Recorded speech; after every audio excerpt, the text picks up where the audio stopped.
Capítulo 3, Episódio 6 do livro Jesus, Nosso Amor Eucarístico. Jesus em mim. Quem come a minha carne e bebe o meu sangue, permanece em mim e eu nele. João 6,57. A comunhão espiritual.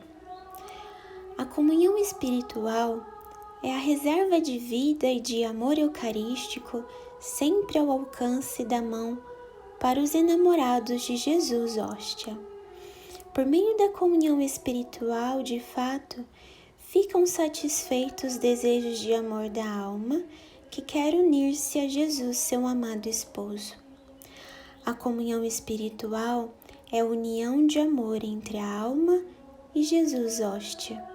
União toda espiritual, mais real, até mais real do que a própria união em nós da alma com o corpo, porque a alma vive mais onde ama do que onde vive, diz São João da Cruz.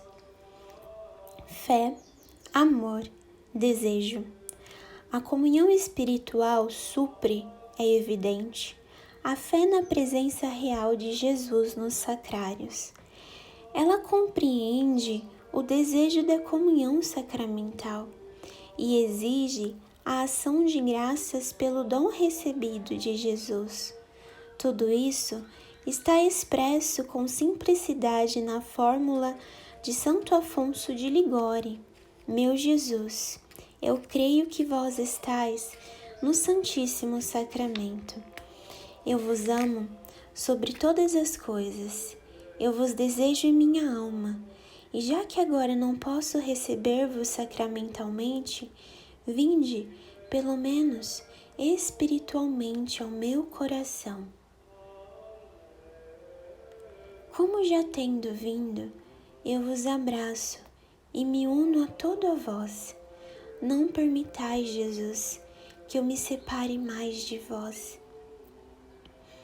A comunhão espiritual produz os mesmos efeitos que a comunhão sacramental, conforme as disposições de quem a faz, conforme maior ou menor carga de afeto com que se deseja receber a Jesus, e o amor mais ou menos intenso com que se recebe Jesus e com que nos entretemos com Ele.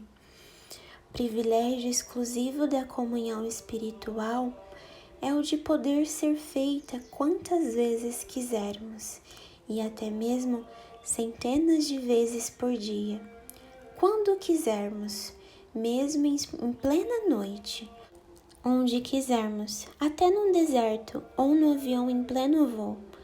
É conveniente fazer a comunhão espiritual, especialmente quando se assiste à Santa Missa e não se pode fazer a comunhão sacramental. No momento em que o sacerdote comunga, a alma comunga também, chamando a Jesus em seu coração. Desse modo, toda missa que se tiver ouvido estará completa, oferta, imolação e comunhão. Seria deveras uma graça suprema ser invocada com todas as forças, se na Igreja se chegasse a realizar logo aquele voto do Concílio de Trento, que todos os cristãos comunguem em todas as missas que ouvem. Desse modo, quem pudesse participar de mais missas cada dia, poderia também fazer mais comunhões sacramentais em cada dia. Os dois cálices. Quão preciosa seja a comunhão espiritual! Jesus o disse a Santa Catarina em uma visão. A santa temia que a comunhão espiritual não tivesse nenhum valor se comparada com a comunhão sacramental. Jesus lhe apareceu em visão, com dois cálices na mão, e lhe disse: Neste cálice de ouro ponho as tuas comunhões sacramentais, e nesse cálice de prata ponho as tuas comunhões espirituais. Estes dois cálices me são muito agradáveis. E a Santa Margarida Maria Lacoque, que com muita diligência costumava enviar os seus inflamados desejos, clamando por Jesus no sacrário, Uma vez Jesus disse: "Para mim, é de tal modo querido o desejo que uma alma tem de me receber, que eu me precipito nela, cada vez que ela me chama com seus desejos." Quanto tenha sido amada pelos santos a comunhão espiritual, não nos é difícil entrever. A comunhão espiritual satisfaz, pelo menos em parte, aquela ânsia ardente de ser sempre um com quem ama. O próprio Jesus o disse: "Permanecei em mim e eu permanecerei em vós." João 15:4. E a comunhão espiritual ajuda-nos a ficarmos unidos a Jesus, ainda que estejamos longe de sua morada. Outro meio não há para aplacar os anelos de amor que consomem os corações dos santos. Como uma serva suspira pelos cursos das águas, assim minha alma suspira por ti, ó Deus. Salmo 41:2. E assim é o gemido dos santos. "Oh, meu esposo querido", exclama Santa Catarina de Gênova, "eu desejo de tal modo a alegria de estar contigo, que me parece que se eu estivesse morta, ressuscitaria para receber-te na comunhão." E a beata Ágata da Cruz sentia tão agudo o desejo de viver sempre unida a Jesus Eucarístico, que chegou a dizer: "Se o confessor não me tivesse ensinado a fazer a comunhão espiritual, eu não teria podido viver."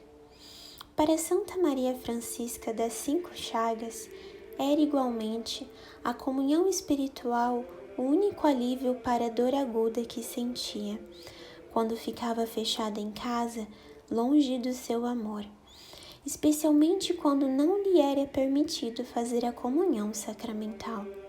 Então, ela subia ao terraço da casa e, olhando para a igreja, suspirava entre lágrimas: "Felizes aqueles que hoje te puderam receber no sacramento, ó Jesus! Felizes os sacerdotes que estão sempre perto do amabilíssimo Jesus." E assim, só a comunhão espiritual podia tranquilizá-la um pouco. Durante o dia. Eis aqui um dos conselhos que o Padre Pio de Pietrelcina dava à sua filha espiritual. Durante o dia, quando não podes fazer alguma outra coisa, chama por Jesus, mesmo até no meio de todas as outras tuas ocupações, com um gemido resignado da alma, e ele virá e ficará sempre unido com tua alma por meio de sua graça e do seu santo amor. Voa com teu espírito para diante do sacrário, quando lá não puderes ir com o teu corpo, e lá desafoga os teus ardentes desejos e abraça o amado das almas, melhor ainda do que se tivesses podido recebê-lo sacramentalmente. Aproveitemos nós também deste grande dom, especialmente nos momentos de provação ou de abandono, que pode haver de mais precioso do que a união com Jesus hóstia por meio da comunhão espiritual? Este santo exercício pode encher os nossos dias de amor e de encanto, pode fazer-nos viver com Jesus em um amplexo de amor, e só depende de nós que o renovemos frequentemente e que não interrompamos quase nunca. Santa Ângela Merici tinha uma especial predileção pela comunhão espiritual. Não somente a fazia muitas vezes e exortava os outros a fazê-la, mas chegou a deixá-la como herança às suas filhas, a fim de que a praticassem sempre. A vida de São Francisco de Sales não deve ter sido talvez toda ela uma corrente de comunhões espirituais? Era propósito do santo fazer uma comunhão espiritual pelo menos a cada um quarto de hora. Este mesmo propósito foi o que tinha tomado São Maximiliano Maria Kolbe desde jovem. e o servo de Deus André Beltranimi deixou-nos uma breve página de seu diário íntimo, que é um pequeno programa de uma vida vivida em uma comunhão espiritual contínua com Jesus Eucarístico. Estas são suas palavras: onde quer que eu me achar, pensarei a miúde em Jesus no sacramento. Fixarei meu pensamento no santo sacrário, até mesmo quando eu acordar de noite, adorando-o de onde eu estiver, chamando por Jesus no sacramento, oferecendo-lhe o trabalho que eu estiver fazendo. Vou instalar um fio telegráfico da sala de estudo até a igreja, um outro a partir do meu quarto e um terceiro do refeitório. Depois vou enviar despachos no maior número possível a Jesus no sacramento. Que contínua corrente de amor divino não deve ter passado por aqueles queridos fios telegráficos até durante a noite. Destas e de outras semelhantes santas indústrias, os santos têm sido muito prontos a servir-se para desabafar em seus corações que nunca se saciavam de amar. Quanto mais eu te amo, parece-me que menos te amo, exclamava Santa Francisca, porque eu quereria mais, mas não posso mais. Dilata o meu coração. Nos períodos em que não acordava de noite, Santa Bernadette chegou a pedir a uma sua co-irmã que a despertasse. Para quê? Porque eu gostaria de fazer a comunhão espiritual. Quando São Roque de Montpellier passou 5 anos encarcerado por ter sido considerado um vagabundo perigoso, no cárcere ficava sempre com os olhos fitos na janelinha rezando. Um dia o carcereiro lhe perguntou: "Que é que ficas daí olhando?" "Fico olhando para a torre dos sinos da paróquia."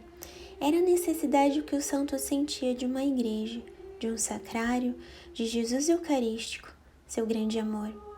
Também o santo curador dizia aos fiéis: "À visita de um campanário, podeis dizer: lá está Jesus, porque lá um sacerdote celebrou a missa." E o beato Luiz Guanella quando ia de trem acompanhar os peregrinos até os santuários, recomendava sempre a eles que volvessem seus pensamentos e corações para Jesus, cada vez que, das janelas do trem, vissem algum campanário. Cada campanário, dizia ele, nos faz pensar numa igreja, na qual existe um sacrário, na qual se celebra a missa, onde está Jesus. Aprendamos com os santos nós também, que eles queiram comunicar-nos um pouco do incêndio de amor que consumia os seus corações. E, então também em nós bem cedo se levantará um incêndio de amor, pois é muito consolador o que nos assegura São Leonardo de Porto Maurício. Se praticarmos muitas vezes por dia o santo exercício da comunhão espiritual, eu vos dou 1 mês de tempo para terdes o vosso coração completamente mudado. Só 1 mês, é só 1 mês. Vocês entenderam?